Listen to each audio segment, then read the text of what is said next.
नमस्कार प्यारे साथियों, पुनः स्वागत है आप सभी का अपने YouTube चैनल बिहेवियर एजुकेशन उपकार की क्लास में। उत्तराखंड की परीक्षाओं को मद्देनज़र रखते हुए आगामी यूके ट्रिपल एससी हो गया, यूके पीएससी, आपका जो एसआई दरोगा हो गया, ठीक है, आबकारी प्रवर्तन सिपाही हो गया, ठीक है, जितने भी आपके उत्तराखंड आयोग द्वारा एग्जाम क्या कराए जाते हैं उनसे महत्वपूर्ण श्रृंखलाएं चल रही हैं। ठीक है, करंट अफेयर हमने 5 भाग कंप्लीट कर लिए। इन उत्तराखंड का इतिहास हमने पूरा 4 वीडियो में कंप्लीट किया था। ठीक है, चंद पवार, कार्तिकेय, कार्तिक हो गया, ठीक है, वहां से लेके गोरखा, ब्रिटिश और उत्तराखंड एक नए राज्य के रूप में, ठीक है, उत्तर प्रदेश से काटकर अलग बनाया जाता है 9 नवंबर 2000। ठीक है, वो मैंने सब आपको बताया हुआ है। ठीक है, 9 नवंबर 2000 तक बताया हुआ है।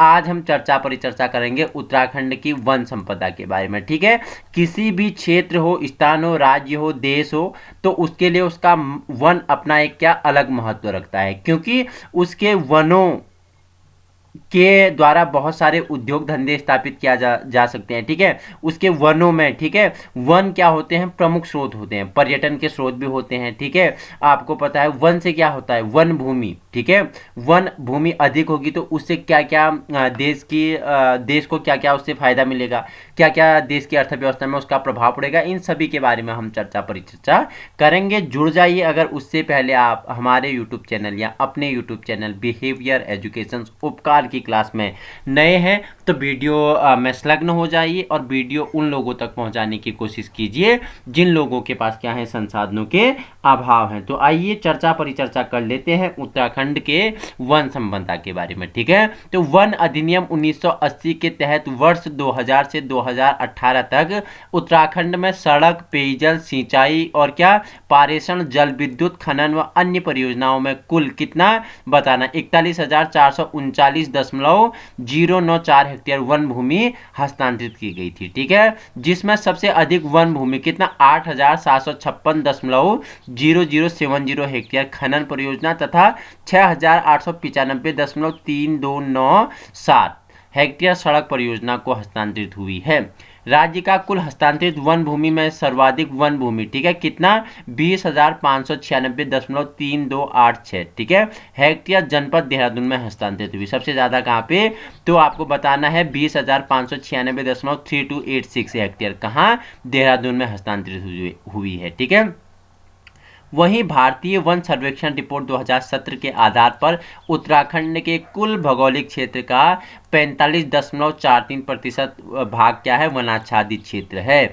उत्तराखंड में वनों के रखरखाव एवं प्रबंधन आदि के लिए वन विभाग ने राज्य में अपनी विविध प्रशासनिक इकाइयों में बांटा है। इसके अंतर्गत इस समय उत्तराखंड में कुल 17 वृत्त और 44 प्रभाग और 284 क्या है, रेंज तथा 1569 बीट है। ठीक है, इंपोर्टेंट है, कितने, कुल 17 वृत्त हो गए, ठीक है, 44 कितने प्रभाग हो गए, 284 रेंज हो गए, 1569 आपके बीटों में ये विभाजित किया गया है।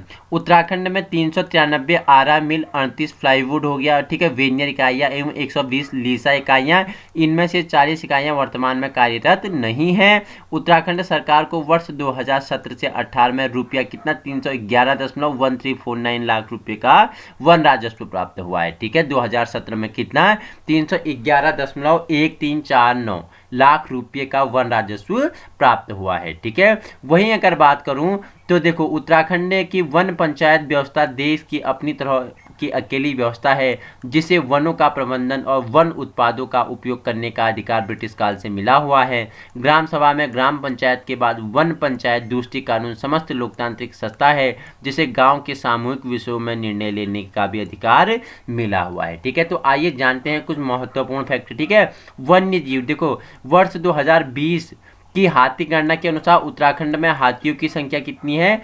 2026 है। ठीक है, 2026 है, तथा वर्ष 2018 की भारतीय वन्यजीव संस्थान NTCA की गणना के अनुसार उत्तराखंड में बाघों की कुल संख्या कितनी हो गई थी, 442 हो गई थी। ठीक है, जबकि 2021 में जनसंख्या बढ़ के इनकी कितनी होगी, 560 होगी। ठीक है, इंपॉर्टेंट है ये, यहाँ से पूछ लेगा, ठीक है। बाघों की संख्या, ठीक है, बाघों की संख्या पहले कितनी थी, पहले कितनी थी 2018 में, तो कितनी थी आपने बताया, कितनी थी, 442 थी, ठीक है। और अब 2021 में इनकी गणना कितनी होगी, तो ये 560 हो गई है, ठीक है। वन पंचायत है उत्तराखंड राज्य के 11 जनपदों में, 11 जनपदों में, पंचायतों में, ठीक है, 11 जनपद, ठीक है, होने को कितने 13 जनपद है उत्तराखंड में, लेकिन उसमें से कितना 11 जनपदों में लागू है। अब तक 12,167 वन पंचायतें गठित की गई हैं। अब तक कितनी, तो 12,167 वन पंचायतें गठित की गई हैं, ठीक है। ये आपका इंपॉर्टेंट है, इसका आप स्क्रीनशॉट ले सकते हैं, ये आपके लिए क्या होगा,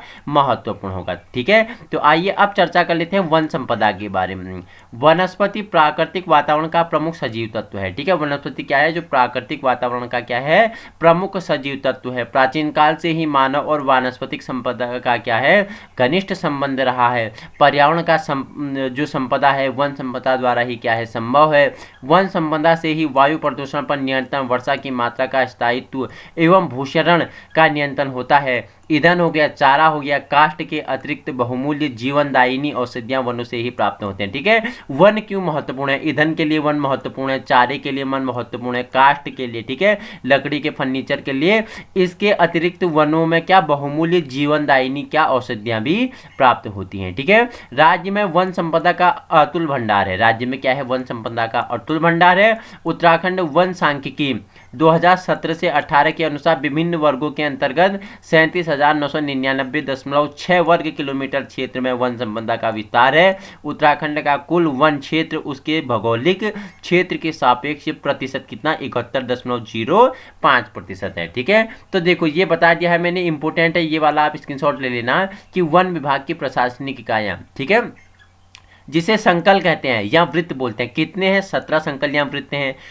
जिसे प्रभाग या डिवीजन बोलते हैं, कितने डिवीजन, 44 डिवीजन है। रेंज पूछेगा तो कितने, 284 रेंज हैं। बीट पूछेगा उत्तराखंड में कितने वन विभाग के बीट हैं, तो 1569 आपके बीट हैं, ठीक है। आइए कुछ आंकड़ों को जान लेते हैं, ठीक है। जो वन सांख्यिकी के वन क्षेत्र के आंकड़े हैं उन्हें जान लेते हैं। वनों का कुल क्षेत्रफल पूछेगा तो 37,999.6 वर्ग किलोमीटर है, ठीक है।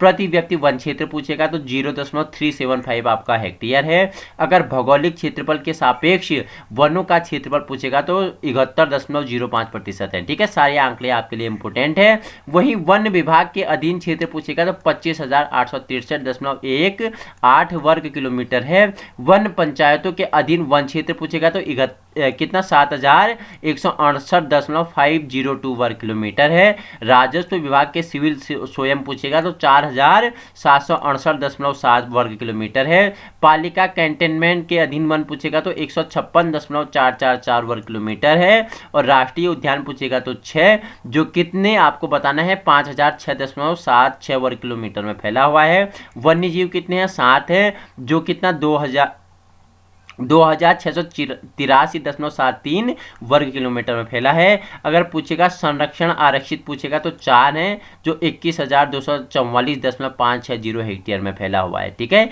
ये आंकड़े आपके लिए क्या होंगे, इंपोर्टेंट होंगे, स्टार लगा लेना। अब जान लेते हैं वनों के प्रकारों के बारे में, ठीक है। तो वनों के प्रकार देखो, राज्य के वनों को भौगोलिक परिवेश के आधार पर निम्न श्रेणियों में विभाजित किया जा सकता है, ठीक है। पहला आपका क्या है, उष्ण कटिबंधीय पर्णपाती वन। तो क्या होते हैं, इनकी विशेषता जान लेते हैं उष्ण कटिबंधीय पर्णपाती वनों के, ठीक है। इन वनों का विस्तार समुद्र तल से कितना, 300 से 600 मीटर के मध्य तराई भाबर तक शिवालिक श्रेणियों में है, जिसमें प्रतिवर्ष पतझड़ होता है।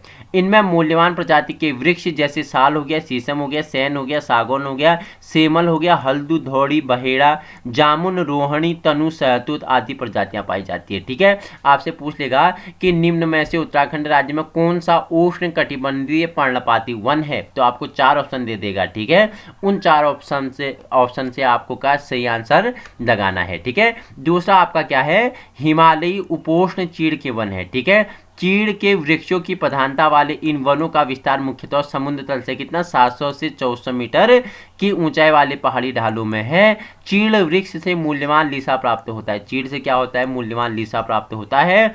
इस वन प्रजाति का सबसे अधिक विस्तार देखने को मिलता है।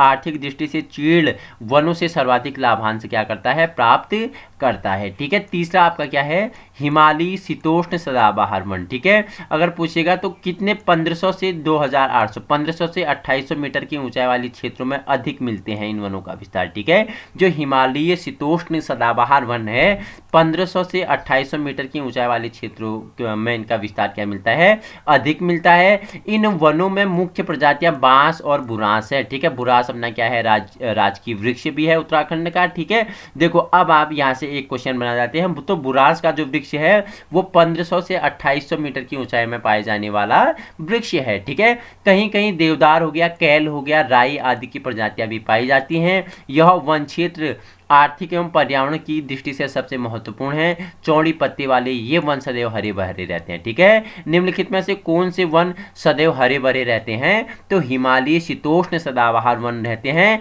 जिसमें आपका उत्तराखंड का राज्य वृक्ष भी आ जाता है, जो आप क्या है, बुरांस है। ठीक है, तो बुरांस का फूल खिलने का समय तो मैं बता दूं आजकल ही बुरांस का फूल खिलता है। ठीक है, आजकल। ठीक है, आप बोल सकते हो मार्च से अप्रैल। ठीक है, फरवरी लास्ट से मार्च से अप्रैल तक क्या बुरांस का फूल खिला रहता है। ठीक है, नेक्स्ट आएगा आपका अल्पाइन वन क्षेत्र है। ठीक है, इन वनों का विस्तार 2800 से 3800 मीटर की ऊंचाई वाले क्षेत्रों में मिलता है। यहाँ देवदार, स्प्रूस हो गया, सिल्वर फर हो गया, ठीक है, ब्लू पाइन हो गया तथा भोजपत्र वृक्ष मुख्य रूप से पाए जाते हैं। देवदार जैसे वृक्षों से सुगंधित तेल भी निकाला जाता है। देवदार से क्या, सुगंधित तेल भी निकाला जाता है। इन वन उपजों का उपयोग सभी तरह की इमारती लकड़ी के एवं फर्नीचर बनाने के लिए किया जाता है। ठीक है, आपसे पूछ लेगा कि कौन से वनों से अच्छी किस्म के फर्नीचर बनाए जा सकते हैं, तो अल्पाइन वन क्षेत्र के वनों से। ठीक है, 2800 से 3800 मीटर की ऊंचाई में मिलता है ये वन क्षेत्र। ठीक है, अब नेक्स्ट आपका क्या है, घास के मैदान। ठीक है,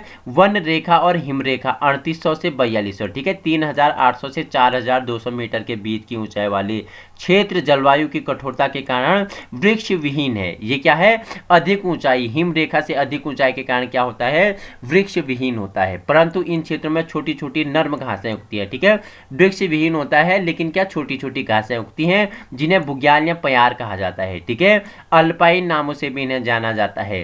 शीतकाल में ये घास के मैदान बर्फ से ढक जाते हैं। मई से अक्टूबर के मध्य इन क्षेत्रों में मखमली घास और छोटे छोटे फूल उगने लगते हैं। इन बुग्यालों में जड़ी बूटियों की कई प्रजातियां पाई जाती हैं। ठीक है, जो घास के मैदान है इन्हें बुग्याल भी कहते हैं, प्यार भी कहते हैं, अल्पाइन के नाम से भी जाने जाते हैं। ये छोटे घास के मैदान होते हैं, वृक्ष विहीन होते हैं। क्यों होते हैं, क्योंकि हिमरेखा के 3800 से 4200 मीटर की ऊंचाई में होने के कारण। ठीक है, अब देखो राज्य की वन नीति के बारे में जान लेते हैं, इंपॉर्टेंट है, ध्यान से सुनना है। ठीक है, कि क्या यहाँ की राज्य नीति रही है, जो वन नीति है। ठीक है, क्वेश्चन बन लेंगे यहाँ से भी आपके।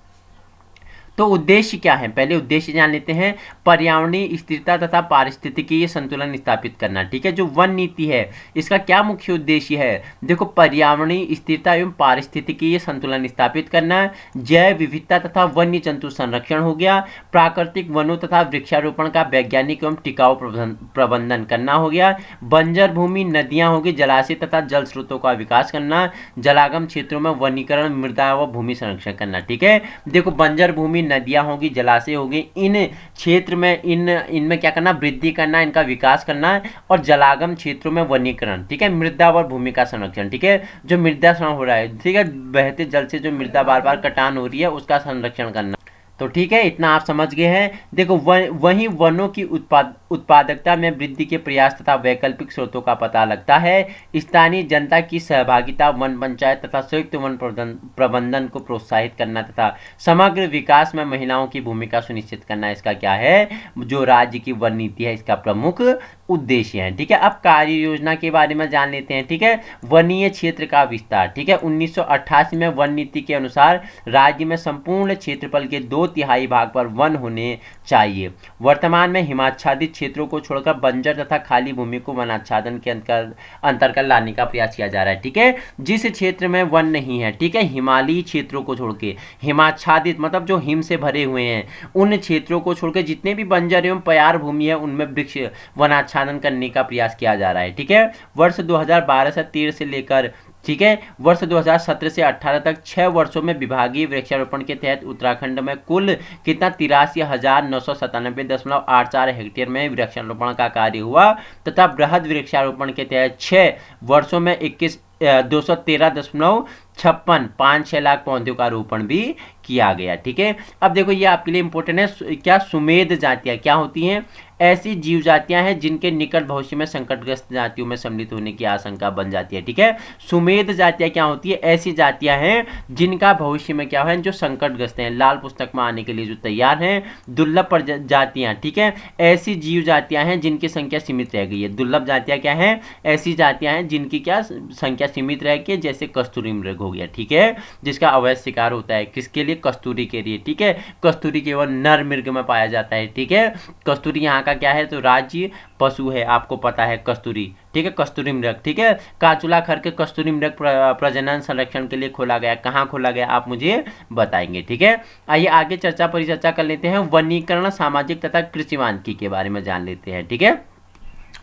ईंधन के लिए लकड़ी, चारा, जड़ी बूटी की औषधीय किस्मों और सुगंधीय पौधों के उत्पादन को बढ़ावा देने की योजना के अंतर्गत वन मित्र, पर्यावरण मित्र, वृक्ष मित्र के सुन्नों द्वारा स्वयंसेवी संगठन, वन पंचायतों तथा ग्राम सभाओं को प्रोत्साहित करने के प्रयास किए जा रहे हैं। भूस्खलन से संभावित क्षेत्रों को वृक्षारोपण से सुरक्षित करने के कार्य किए जा रहे हैं। वनों में वृक्षों के अनियंत्रित कटान तथा प्रभावी नियंत्रण किया जा रहा है। प्राकृतिक वनों का संरक्षण किया जा रहा है। वन भूमि के अंतर्गत अतिक्रमण को रोकने के लिए तथा ऋतुकालीन पशुचारकों एवं आग से वन संपदा की रक्षा की दृष्टि से निम्न कार्य किए जा रहे हैं। वन भूमि की सीमाओं का निर्धारण कार्य भी हो गया। ग्रामीण रोजगार के कार्यक्रम हेतु आवंटित धनराशि का कुछ भाग वनों के रखरखाव पर व्यय करना। वहीं समुद्र तल से 1000 मीटर की ऊंचाई से ऊपर वनों में वृक्षों की शाखाओं के कटान पर प्रतिबंध लगाना। वनाग्नि की रोकथाम हेतु स्थानीय ग्रामीण का सहयोग लेना। ठीक है। जब वनों में अग्नि लग जाती है, उनके रोकथाम के लिए क्या स्थानीय ग्रामीणों की क्या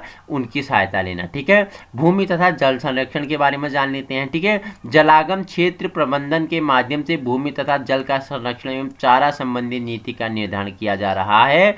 नेक्स्ट क्या है आपका? वनोपजों का उपयोग। ठीक है। जड़ी बूटियों, औषधीय पौधों, घास, बांस, डिंगाल तथा फलों को स्वरोजगार योजना की परिधि में लाने के प्रयास किए जा रहे हैं। अब जानते हैं जैव विविधता संरक्षण के बारे में। क्या है जैव विविधता संरक्षण? तो स्थानीय परंपरा, जानकारी तथा अनुभवों का वैज्ञानिक मूल्यांकन हो गया। विलुप्त हो रही प्रजातियों की पहचान व उनका संरक्षण हो गया। समय समय पर प्रजातियों की वृद्धि ह्रास की समीक्षा हो गया। पर्यावरण पर विपरीत प्रभाव डालने वाले कारकों का पता लगाना एवं उन पर नियंत्रण करना हो गया। वहीं वन अनुसंधान तथा औद्योगिक प्रशिक्षण की बात करें तो वनों से संबंधित शोध कार्यों हेतु राज्य स्तरीय वन अनुसंधान संस्थान की स्थापना की गई तथा इस हेतु परामर्शदात्री समिति भी गठित की गई थी। ठीक है। वहीं वनाधारित उद्योग बात करें तो लीसा, शहद हो गया। ठीक है। और लेटाना हो गया, बांस तथा मशरूम जैसे उद्योग स्थापित करना इसका क्या है? मुख्य उद्देश्य है। ठीक है। खनिज संपदा पर नियंत्रण, वनों के मध्य होकर प्रवाहित होने वाली नदियों के जलागम क्षेत्रों में सीमित खनन की अनुमति देना हो गया। वनों पर जनसंख्या दबाव कम करना हो गया। वित्तीय प्रबंधन, संसाधनों में वृद्धि हेतु प्रवेश शुल्क तथा वन संसाधनों से आय अर्जित करना हो गया। पूर्व में गठित वन विकास निगम द्वारा वनों से संबंधित विभाग में समन्वय स्थापित करना हो गया। वन पंचायतों तथा संयुक्त वन प्रबंधन की व्यवस्था करना। पर्यावरणीय संरक्षण हेतु राज्य प्रदूषण नियंत्रण बोर्ड की स्थापना करना। राज्य वन नीति के मूल्यांकन हेतु राज्य वन परिषद का गठन करना। राज्य की वन नीति को राष्ट्रीय वन नीति के अनुसार लागू करना। ये देखो जो इंपोर्टेंट है, आपको जानना चाहिए वन क्यों इंपोर्टेंट है। जो उत्तराखंड के वन संपदा है उससे हमें क्या क्या पर्यटन में क्या क्या उससे बढ़ावा हो रहा है, किस उसकी अर्थव्यवस्था से कितना भी हमें प्रभाव पड़ रहा है, उसकी अर्थव्यवस्था, देश को क्या प्रभाव पड़ता है, क्या क्या यहाँ पे योजनाएं हुई, क्यों इंपॉर्टेंट है। ठीक है। रेड डाटा बुक क्या होता है? रेड डाटा बुक आइए जान लेते हैं। ठीक है। विश्व में अनेक सरकारी एजेंसियां और निजी संगठन संकटग्रस्त प्राणियों की सूची बनाते हैं। ठीक है। अनेक सरकारी भी हैं और निजी भी हैं। ठीक है। सरकारी मतलब जो क्या है, समाज के हैं। ठीक है। निजी भी हैं, ठीक है, जो सभी के नहीं हैं, खाली किसी पर्सनल व्यक्ति के हैं, ठीक है। ये क्या करते हैं, जो संकटग्रस्त प्राणी होते हैं उनकी सूचियां तैयार करते हैं, ठीक है।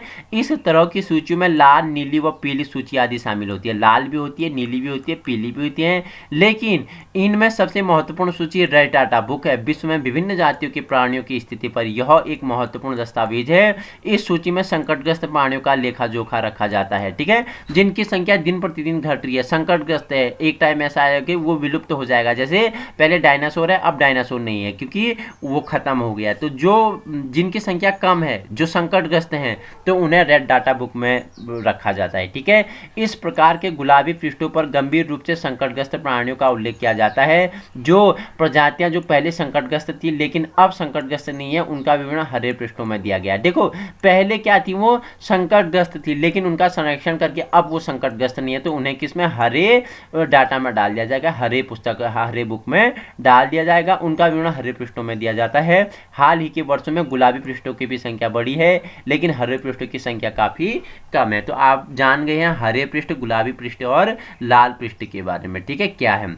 आइए अब सार संग्रह जान लेते हैं, ठीक है। देखो, वन अनुसंधान की दृष्टि से देश का प्रथम वन अनुसंधान संस्थान 1906 में देहरादून में खोला गया। नाम क्या है, FRI है क्या, बताओ मुझे। FRI फॉरेस्ट रिसर्च इंस्टीट्यूट है क्या, बताना मुझे। 1906 में खोला गया है देहरादून में, ठीक है। महाभारत के वन पर्व में ब्रह्मकमल को सौगंधित पुष्प कहा गया है, ठीक है। देखो उत्तराखंड का क्या है, राज्य पुष्प ब्रह्मकमल है, ठीक है। उत्तराखंड में कितने इसके, बताओ मुझे, कितने कितने इसकी प्रजातियां, 24 प्रजातियां, ठीक है, 24 प्रजातियां। और पूरे विश्व में कितनी प्रजातियां, 210 प्रजातियां। ऐसा है, मुझे बताना कि मैं ये ठीक डाटा है क्या है। तो मुझे आप बताना कि ब्रह्मकमल को क्या स्थानीय लोग सौगंधित पुष्प कहते थे, क्या सौगंधित पुष्प, ऐसा है। स्थानीय लोग नहीं, ये महाभारत में मिलता है इसका, ठीक है। ब्रह्मकमल का जिक्र महाभारत में क्या सौगंधित पुष्प है। स्थानीय से क्या लोग इसे क्या बोलते हैं, कौलपद्म बोलते हैं, कौलपद्म इसे बोलते हैं, क्या बोलते हैं, कौलपद्म इसे बोलते हैं, ठीक है। दिव्य गंध वाला पुष्प है, स्थानीय लोग इसे कौलपद्म भी कहते हैं, ठीक है। इसे स्थानीय लोग क्या बोलते हैं, कौलपद्म बोलते हैं। आप मुझे क्या ब्रह्मकमल का वैज्ञानिक नाम कमेंट में बताएंगे, ठीक है। 11,000 फुट की ऊंचाई में इससे अधिक ऊंचाई पर सफेद रंग के पुष्प वाले बुरांश भी पाए जाते हैं। पहले ही बता दिया, राज्य वृक्ष क्या है, आपका बुरांश है, 11,000 फुट की ऊंचाई में पाया जाता है, ठीक है। अंग्रेजों द्वारा गढ़वाल कुमाऊं में वर्ष 1815 से लेकर 1928 ईस्वी तक 11 भूमि बंदोबस्त किए गए, ठीक है। 1815 से 1928 तक कितने, 11 भूमि बंदोबस्त किए गए, जो गार्डनर से लेकर इब्डसन ने किए थे। गार्डनर ने से लेकर किसने, इब्डसन ने किए थे, ठीक है। देखो कुछ आपके लिए महत्वपूर्ण डाटा है। ध्रुवीय समुद्र में पाए जाने वाले स्तनधारियों की त्वचा के नीचे मोटी बसा की परत होती है। किसकी बसा की परत होती है, जिसे क्या बल्बर कहते हैं। आपसे पूछेगा कि बल्बर क्या है, 4 ऑप्शन दे देगा। तो ध्रुवीय समुद्र में पाए जाने वाले स्तनधारियों की त्वचा के नीचे मोटी बसा की परत को क्या बोलते हैं, बल्बर कहते हैं। यह क्या है, ऊष्मारोधी का कार्य करता है। इसे क्या ऊष्मारोधी का कार्य करता है।